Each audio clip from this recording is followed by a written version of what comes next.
Assalamualaikum warahmatullahi wabarakatuh. Salam sejahtera bagi kita semua.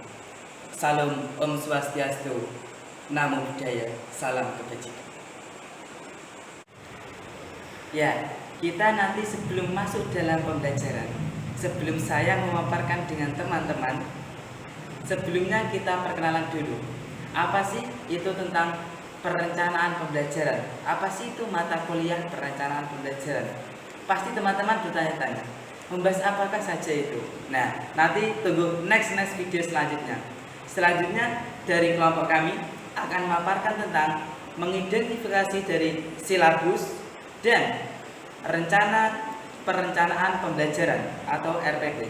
Di sini kami nanti akan menyediakan atau memaparkan tentang materi-materi tersebut, mulai dari pengertian, mulai dari pengembangan dan lain sebagainya. Selanjutnya, pemateri dari dalam negeri, dalam Jawa. Kita sambut, perkenalkan dia, Muhammad Bahrul Ulum. Silahkan. Terima kasih Kakak Moderator atas kesempatannya saya diberikan untuk menyampaikan tentang hakikat silabus pembelajaran.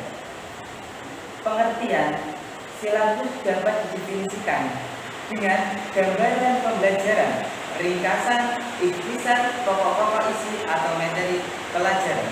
Istilah yang telah dipaparkan sering digunakan sebagai penyebutan tentang pembahasan hakikat silabus itu sendiri, di mana istilah silabus sering digunakan untuk menyebut suatu proses penggambaran kurikulum berupa penjabaran lebih lanjut dari standar kompetensi atau SK dan kompetensi dasar KD yang ingin dicapai, dan materi pokok yang harus dikuasai oleh peserta didik dalam rangka untuk menghasilkan SK dan KD tersebut. Ya, di sini saya melanjutkan tentang pengertian silabus. Menurut Badan Standar Nasional Pendidikan (BSNP) dijelaskan bahwa yang dimaksud dengan silabus adalah rencana pembelajaran pada suatu dan atau kelompok mata pelajaran atau tema tertentu yang mencakup standar kompetensi, kompetensi dasar, materi pokok atau pembelajaran, kegiatan pembelajaran, indikator, penilaian, alokasi waktu dan sumber atau bahan atau alat belajar. Jadi bisa ditarik benang merah bahwa pengertian dari silabus yaitu rencana pembelajaran yang dimaksud dalam silabus pembelajaran bukan rencana pembelajaran yang digunakan sebagai pedoman pelaksanaan pembelajaran dalam satu kali pertemuan, tetapi silabus pembelajaran digunakan sebagai rencana pelaksanaan pembelajaran untuk setiap mata atau kelompok dan tema pembelajaran tertentu yang masih bersifat umum serta menjadi pedoman pelajaran dalam tiap semester. Selanjutnya itu manfaat silabus, seperti terpapar di papan tulis. Manfaat silabus itu apa saja? Yang pertama, sebagai pedoman dalam pengembangan pembelajaran lebih lanjut. Mempunyai pedoman dalam pengembangan pembelajaran lebih lanjut bermaksud dari manfaat silabus tersebut. Jadi silabus tidak hanya untuk satu kali tatap muka, tapi berjalan seiringnya waktu atau digunakan dalam satu mata pembelajaran atau tema tertentu. Selanjutnya itu pengembangan sistem penilaian. Nah, dari silabus seorang guru bisa menilai atau membuat suatu rekap dari nilai-nilai anak tersebut. Selanjutnya itu pedoman untuk merencanakan pengelolaan kegiatan pembelajaran. Nah, dari silabus ini para pendidik atau para guru lebih mudah dalam mereka merancang atau mereka mempunyai patokan dalam pembelajarannya, dan materi bisa tersampaikan dengan maksimal, sesuai, dan tepat sasaran.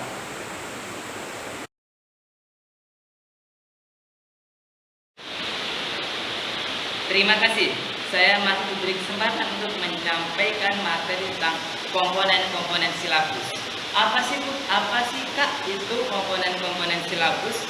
Komponen-komponen silabus itu adalah gambaran atau pemaparan yang telah disampaikan dari sampai mulai BSNP di depan tadi, yaitu pengembangan silabus pembelajaran maksudnya adalah merumuskan dan mengembangkan setiap unsur atau komponen yang tercakup dalam pengertian silabus tersebut. Nah, sebelum saya menjelaskan apa itu komponen, nah itu tadi adalah pembukaannya. Komponen itu adalah sesuatu yang harus ada dalam silabus yang akan saya paparkan sebagai berikut. Yang pertama itu ada standar kompetensi. Yang kedua, kompetensi dasar. Yang ketiga ada materi pokok. Yang keempat kegiatan pembelajaran. Selanjutnya yang kelima itu indikator pembelajaran. Yang keenam penilaian. Yang ketujuh alokasi waktu. Yang kedelapan sumber. Nah, setelah ini saya akan jabarkan tentang komponen-komponen tersebut. Apa sih Kak itu standar kompetensi? Pasti teman-teman sudah banyak mengetahui dan sudah tidak asing dalam telinga teman-teman tentang standar kompetensi. Standar kompetensi adalah seperangkat kompetensi yang dibakukan dan harus dicapai siswa sebagai hasil belajarnya dalam setiap satuan pendidikan atau SKL. Berarti dalam setiap SKL itu sudah ada yang namanya standar kompetensi. Standar kompetensi ditetapkan secara nasional oleh BSNP dan sekaligus sebagai pemandu untuk merumuskan kompetensi dasar. Selanjutnya itu kompetensi dasar. Kompetensi dasar itu apa sih Kak? Pasti teman-teman sudah banyak mengetahui tentang pengertian dari kompetensi dasar dan sudah banyak masuk dalam telinga kita dalam setiap hari. Mulai dari taman kanak-kanak, mulai dari sekolah dasar pasti sudah ada, tapi kita yang belum tahu di buku paket dan sebagainya. Kompetensi dasar yaitu rincian dari standar kompetensi tadi yang berisi rumusan pengetahuan, keterampilan, dan sikap secara minimal harus dikuasai siswa. Sikap yang secara minimal harus dikuasai siswa.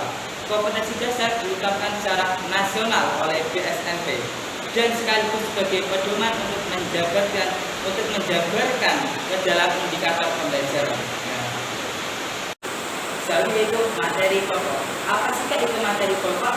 Materi pokok adalah kegiatan mengidentifikasi dan menentukan pokok-pokok materi yang akan dijadikan pengalaman belajar siswa untuk mencapai kompetensi dasar. Secara umum, materi pembelajaran yang dikembangkan harus mencakup 3 aspek, yaitu pengetahuan, sikap, dan keterampilan.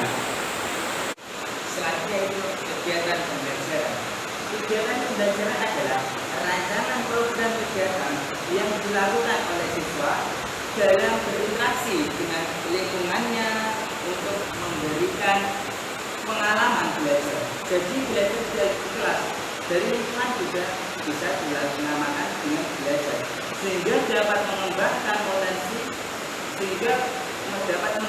potensi akademik, non akademik, dan lain sebagainya. Nah, dari kegiatan belajar di situ anak-anak bisa menyerap ilmu yang mereka dapat. Selanjutnya itu indikator pembelajaran, seperti pemaparan materi di samping.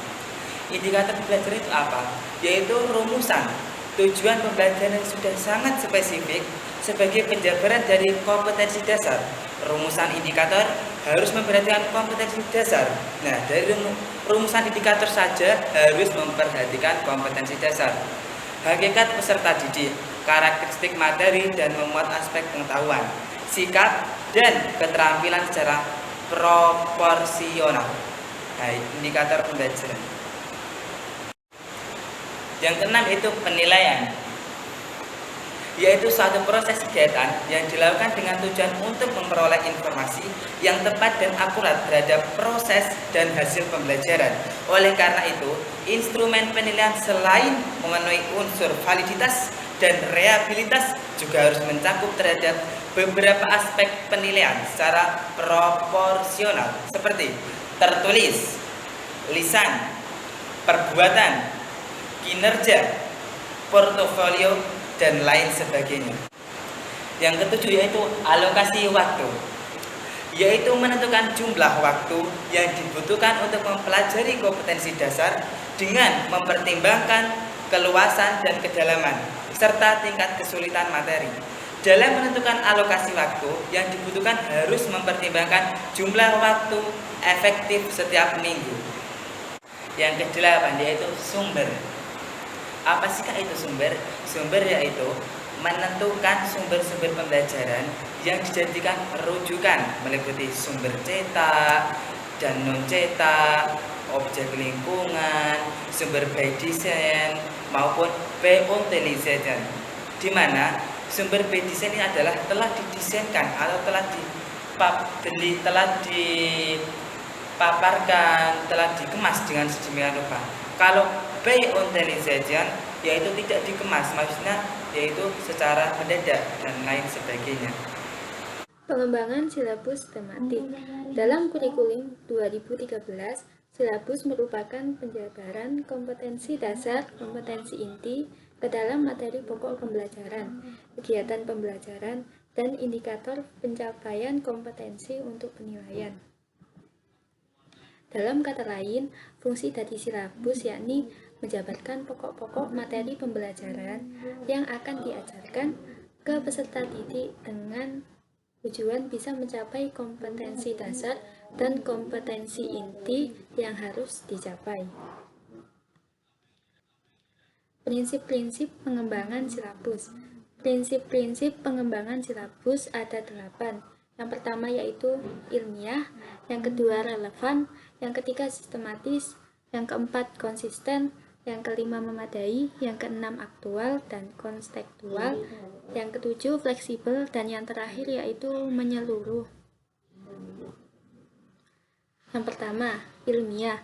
Ilmiah yaitu bahan ajar yang digunakan di dalam silabus secara keseluruhan harus benar dan dapat diuji kebenarannya. Untuk yang kedua, relevan.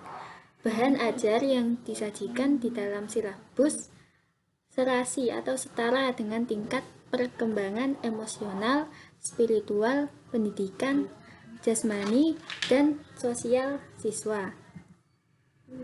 Yang ketiga, sistematis. Sistematis yaitu bagian-bagian di dalam silabus memiliki hubungan dari segi fungsi dan segi kompetensi. Yang keempat yaitu konsisten, adanya hubungan yang tetap atau ajek antara kompetensi dasar, indikator, materi pokok, sumber belajar, pengalaman belajar, dan cara penilaiannya. Yang kelima, memadai. Memadai yaitu indikator, sumber belajar, pengalaman belajar, dan cara penilaian bisa untuk membantu pencapaian kompetensi dasar. Yang keenam, aktual dan kontekstual. Maksud dari aktual dan kontekstual di sini yaitu indikator, sumber belajar, pengalaman belajar, materi pokok, dan cara penilaian menyeimbangkan dengan perkembangan ilmu dan teknologi dalam kehidupan nyata dan peristiwa yang terjadi di lingkungan tersebut.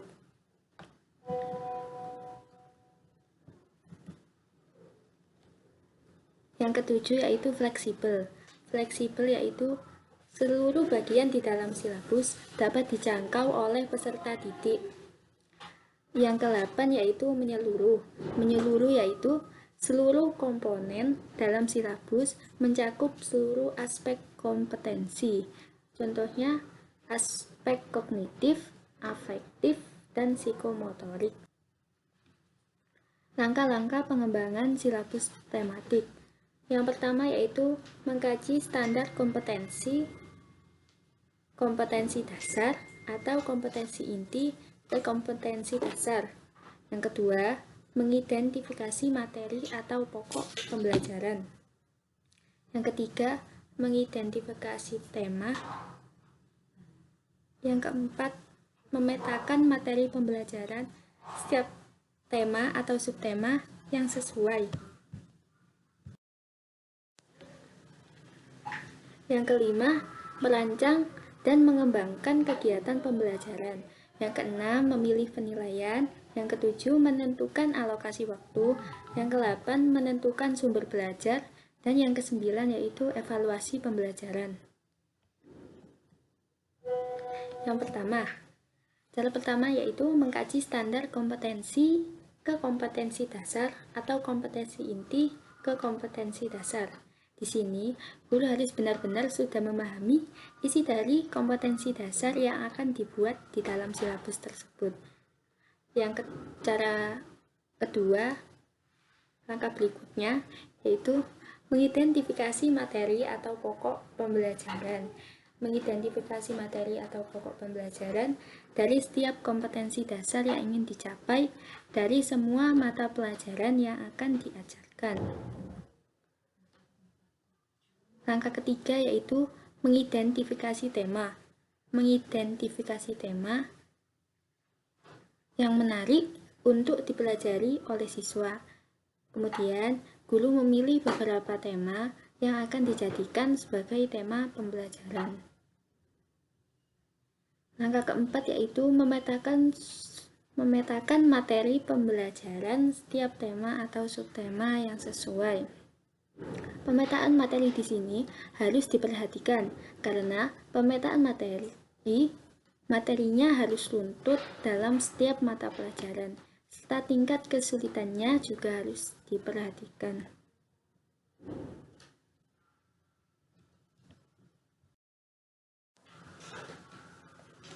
Langkah kelima yaitu merancang dan mengembangkan kegiatan pembelajaran. Di sini, guru merancang dan mengembangkan sesuai dengan pemetaan materi yang telah dibuat. Langkah keenam yaitu memilih penilaian. Guru memilih penilaian yang akan dilakukan untuk proses pembelajaran yang telah dibuat sesuai dengan tema dan subtema yang telah diajarkan. Langkah ketujuh yaitu menentukan alokasi waktu. Yang ke-8 yaitu menentukan sumber belajar. Di sini sumber belajar yaitu bahan ajar yang digunakan dalam kegiatan pembelajaran yang berupa buku atau media cetak atau elektronik dan lain sebagainya. Dan yang terakhir yaitu evaluasi pembelajaran. Evaluasi pembelajaran dilakukan untuk mengidentifikasi tema dan materi pokok kembali karena digunakan sebagai acuan apakah kegiatan pembelajaran telah terlaksanakan dengan baik atau tidak. Hakikat LPP. Pengertian LPP. LPP kepanjangan dari Rencana Pelaksanaan Pembelajaran. LPP adalah rumusan rencana pembelajaran yang disusun berdasarkan prinsip-prinsip belajar sebagai pedoman yang disusun untuk menerapkannya dalam kegiatan pembelajaran.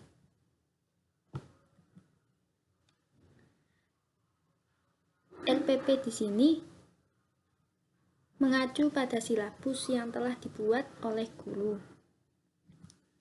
Dalam LPP mencakup 8 hal. Yang pertama yaitu data sekolah, mata pelajaran, dan kelas atau semester. Yang kedua materi pokok. Yang ketiga alokasi waktu. Yang keempat tujuan pembelajaran, kompetensi dasar, indikator pencapaian kompetensi. Yang kelima materi pembelajaran. Yang keenam media, alat, dan sumber belajar. Yang ketujuh langkah-langkah kegiatan pembelajaran. Dan ke-8 penilaian. Fungsi dari LPP ada 2 kategori. Yang pertama yaitu fungsi perencanaan dan yang kedua yaitu fungsi pelaksanaan. Fungsi perencanaan. Maksud dari fungsi perencanaan di sini yaitu untuk membantu guru agar lebih percaya diri dan siap dalam proses kegiatan pembelajaran. Jika guru tidak melakukan persiapan dalam proses kegiatan pembelajaran, maka akan merugikan peserta didik dan menjatuhkan karisma seorang guru. Yang kedua, fungsi pelaksanaan. Maksud dari fungsi pelaksanaan di sini yaitu untuk mengefektifkan proses pembelajaran sesuai dengan apa yang telah direncanakan. Rencana pembelajaran harus disusun secara sistematis, aktual, utuh, dan menyeluruh. Selanjutnya, komponen-komponen rencana pelaksanaan pembelajaran. Menurut Permendikbud nomor 81A tahun 2013, komponen-komponen rencana pelaksanaan pembelajaran meliputi yang pertama, identitas. Identitas itu sendiri terdiri dari nama sekolah, kelas atau semester, tema atau subtema, dan alokasi waktu. Yang kedua, standar kompetensi. Standar kompetensi, siswa memiliki keterampilan dalam menguasai materi dan siswa memiliki keterampilan berperilaku yang mana nantinya mampu dicapai setiap kelas dan mampu dicapai setiap semesternya. Yang ketiga, kompetensi dasar. Kompetensi dasar ialah siswa memiliki kemampuan dalam menguasai mata pelajaran tertentu. Yang keempat, indikator pencapaian kompetensi. Indikator kompetensi sebuah perilaku yang mana tolak ukurnya mampu menunjukkan ketercapaian kompetensi dasar dan menjadi acuan penilaian mata pelajaran. Yang kelima, tujuan pembelajaran. Siswa mampu menempuh proses pembelajaran dan hasil pembelajaran sesuai dengan kompetensi dasar. Yang keenam, materi pembelajaran. Materi pembelajaran mencakup fakta atau materi, konsep, definisi, prinsip atau aturan, dan prosedur, yang mana dari keempat ini harus relevan. Yang ketujuh, alokasi waktu. Alokasi waktu disesuaikan dengan kebutuhan. Dan yang kedelapan, metode pembelajaran. Jadi, guru harus melakukan metode pembelajaran. Dan untuk pemilihan metode itu sendiri disesuaikan dengan situasi dan kondisi siswa, serta karakteristik siswa itu sendiri dan mata pelajaran itu sendiri. Kesembilan, kegiatan pembelajaran. Kegiatan pembelajaran mencakup 3 hal. 1. Pendahuluan. Kegiatan ini kegiatan awal dalam pembelajaran. Dan isi dari kegiatan ini pengucapan salam, menanyakan kabar, mengecek kehadiran siswa, dan lain sebagainya. Yang kedua, inti. Kegiatan ini guru menjelaskan dengan inspirasi dan menyenangkan, serta guru memberi ruang bagi siswa untuk berbicara dan menunjukkan kemampuannya dalam memahami pelajaran tersebut. Yang ketiga, penutup. Kegiatan akhir dalam pembelajaran, yang mana guru memberi penguatan kembali atau pengulangan kembali atau merefleksikan kembali materi apa yang sudah siswa pelajari saat guru menjelaskan tadi. Dan guru juga memberikan salam akhir tanda berakhirnya pembelajaran. Ke-10, media, alat, dan sumber pembelajaran. Yang pertama, media. Media adalah sarana penunjang mencapai proses pembelajaran. Jadi media ini seperti proyektor, LCD, dan lain sebagainya. Yang kedua, alat. Alat suatu benda yang digunakan dalam proses pembelajaran, seperti spidol, penghapus, penggaris, dan lain sebagainya. Yang ketiga, sumber pembelajaran. Sumber pembelajaran ini bisa berupa orang atau narasumber, buku, internet, dan pengalaman. Dan nomor 11, atau komponen yang terakhir yaitu penilaian. Penilaian hasil proses pembelajaran yang disesuaikan dengan indikator pencapaian kompetensi dan mengacu pada standar penilaian. Assalamualaikum warahmatullahi wabarakatuh. Di sini saya akan menjelaskan tentang pengembangan RPP tematik. Pembelajaran tematik merupakan bagian dari pengembangan kurikulum 2013 yang diterapkan kepada anak sekolah dasar, yang mengedepankan siswa untuk lebih kreatif dan inovatif dalam menerima proses pembelajaran. Di sini siswa dituntut aktif dalam melaksanakan pembelajaran sehingga siswa bisa memperoleh pengalaman untuk dapat menentukan sendiri berbagai hal baru yang siswa telah terima. Dengan ini siswa dapat mengetahui konsep-konsep yang akan mereka pahami saat pembelajaran.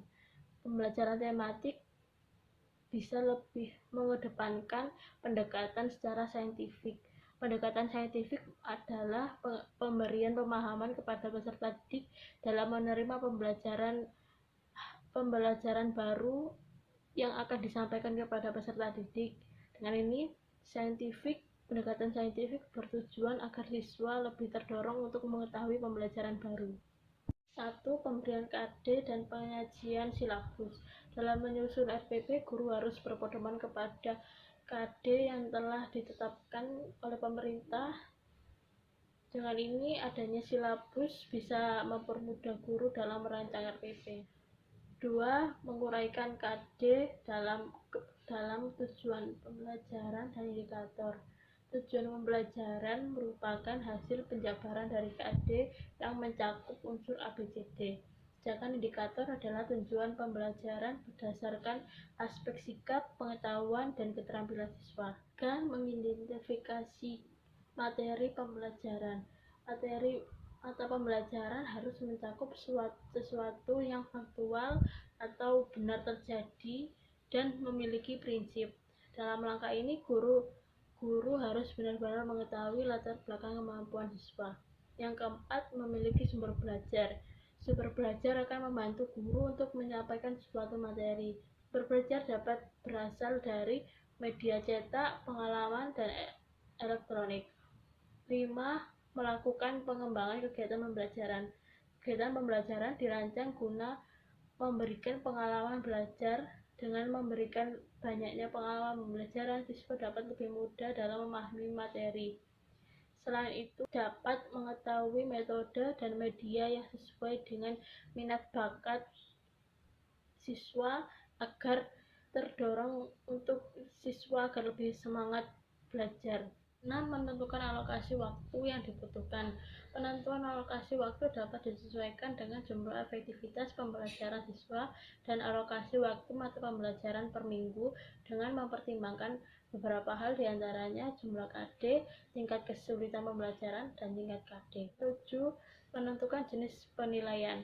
Penilaian sebenarnya sudah tercantum dalam silabus, tetapi guru perlu mengembangkan lagi agar lebih rinci, terutama dalam bentuk instrumen yang akan digunakan. Jenis instrumen harus sesuai dengan indikator yang baik dari segi bentuknya maupun segi penilaiannya. Sekian, wassalamualaikum warahmatullahi wabarakatuh. Cukup sekian dari presentasi kami. Saya mewakili kelompok 10. Jika ada tutur kata atau penyampaian yang kurang baik dan materi-materi yang sangat kurang, kekurangan hanyalah milik kami pribadi. Jika ada kesalahan, mohon maaf yang sebesar-besarnya. Tolong jika ada masukan silakan ditulis di kolom komentar. Jangan lupa like dan subscribe.